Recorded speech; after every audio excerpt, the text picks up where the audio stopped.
चुनाव हार जीत और उसे सीख मिलती है।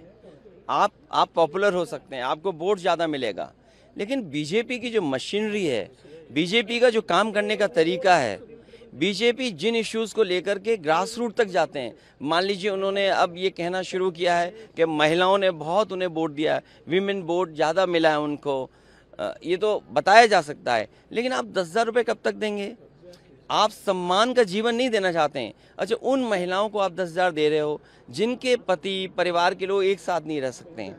देखिए, दुख की बात यह है कि बिहार, यूपी वो स्टेट है जहाँ के सबसे ज़्यादा लोग बाहर जाते हैं, वो अपने परिवार को छोड़ के जाते हैं। परिवार के साथ परिवार की तरह रहें, उसके लिए सरकार काम नहीं कर रही है। बस 10,000 रुपये दे करके वोट ले लिया, बाद में जैसे और स्टेटों में इन्होंने किया है कि नंबर्स कम कर देना है, बाद में नियम बना देंगे, रूल्स बना देंगे, बाद में पता लगा कि उतनी हमारी माता बहनों को मदद नहीं मिल रही।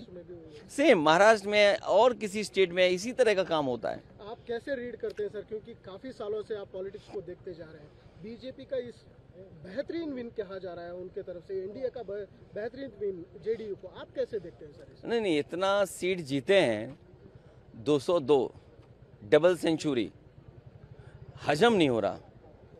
आई am not able to understand कि भाई ये रिजल्ट कैसे, अगर 202 आ सकते हैं, 202 आ सकते हैं, तो जिस स्टेट में ज़्यादा सीटें हैं, तो अगर 70%, 80% सीटें कोई पॉलिटिकल पार्टी जीत सकती है, तो दूसरी पॉलिटिकल पार्टी भी 90% लोगों के साथ काम करके, 90% लोगों के साथ काम कर करके, मैं समझता हूँ उनसे बेहतर परफॉर्म कर सकते हैं। क्योंकि अगर ये बेंचमार्क है, तो इस बेंचमार्क को तो क्रॉस करना ही करना है हमें। लेकिन सर, जिस तरह से, ये एक लास्ट क्वेश्चन सर, आप इस इलेक्शन से क्या सबक सीख सकते हैं, या टीएमसी हो, जेडीयू हो, आप मेनली आरजेडी हो, या आपके एसपी हो, एसपी तो बड़ी तगड़ी पार्टी है यूपी में, क्या एक सबक है कि किस दिशा में जाना चाहिए नेक्स्ट इलेक्शन में? यूपी में हम लोगों ने हार से ही सीखा है, और हार से ही सीखने का मौका मिलता है। जब आप बिल्कुल नीचे पहुंच जाते हैं, तब आपको लगता है कि वो ऊंचाई पर कैसे पहुंचे हैं। हम हारे थे, मुझे याद है हमें 5 सीट मिली थी, मैं सरकार नहीं बना पाया, और उसके बाद डबल इंजन, उन दोनों डबल इंजनों को हमने हराया, और ऐसी ऐसी सीटें वो हारे हैं, अभी भी शायद वो कल्पना नहीं कर सकते। अभी बिहार की जीत यूपी की जीत को बराबरी नहीं कर सकता। यूपी की जीत अलग जीत है, बिहार की जीत अलग जीत है। आप बिहार जीत सकते हैं, लेकिन यूपी की जो हार हुई है, उसको अभी हार में जीत में बदलने में समय है। उसके लिए हम लोग तैयार हैं। असेंबली इलेक्शन बहुत दूर नहीं है, उसके लिए हम लोग तैयार हैं। आज जब हम और आप मिल रहे हैं, हो सकता है कि अगर 11 जनवरी 2027, अगर 11 जनवरी 2027 को डिक्लेयर होता है इलेक्शन, तो आज हमारे पास 423-424 दिन है, और यूपी में 403 असेंबली हैं, तो हमारे पास 20 ही दिन तो स्पेयर में हैं।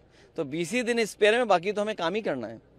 सर, बेंगलुरु एक बड़ा उम्मीद लेके आए हैं, कैंपेन आपने शुरू किए हैं, क्या सोच रहे हैं सर? देखिए, ये मैंने जैसे शुरू में कहा आपसे कि ये एयरपोर्ट, ये जगह वो है जहाँ से मैं ऑटो से जा कर के और मैसूर के लिए बस पकड़ता था। अब तो एयरपोर्ट भी बदल गया। वो जो बस स्टैंड में जो कभी कभार बसें मिल जाती, वो बस स्टैंड भी कितना बड़ा हो गया है। बेंगलोर में वहाँ पहुँचने पर 45 मिनट लगते थे, आज शायद ज़्यादा समय लगेगा। पीएम एक बात बोले हैं सर कि ये रीजनल पार्टी से, कांग्रेस से, ये इन फाइटिंग से डर रही है, ये खुद टूटने वाली पार्टी से टूट भी सकती है। आप क्या कहेंगे सर इसको? उसमें इतना ही कहना है कि वो हमारे यूपी में एक मुख्यमंत्री हैं, 2 मुख्यमंत्री वो हैं जो हटाना चाहते हैं मुख्यमंत्री को। दिल्ली में 1 में 2 में लड़ाई है, 2 1 बनना चाहते हैं। इसीलिए आपने देखा होगा बहुत सारे ऐसे सवाल खड़े होते हैं जिनका जवाब सरकार को ही देना है, और वो विपक्ष से पूछते हैं। घुसपैठिए आ गए, 11 साल से सरकार किसकी है? घुसपैठिए आए तो उन्हीं की सरकार में आए होंगे, तो कम से कम उन्हें ये बताना चाहिए कि 2014 से पहले कितने घुसपैठिए आए, और 2014 के बाद आज तक कितने घुसपैठिए आए। अगर उनके पास संख्या नहीं है, इसका मतलब ये है कि वो आपस में एक दूसरे को नीचा दिखाना चाहते हैं। अपने आसपास और देश विदेश की खबरों से अपडेट रहने के लिए व्यू इंडिया टाइम्स को यूट्यूब में सब्सक्राइब, लाइक और शेयर करें।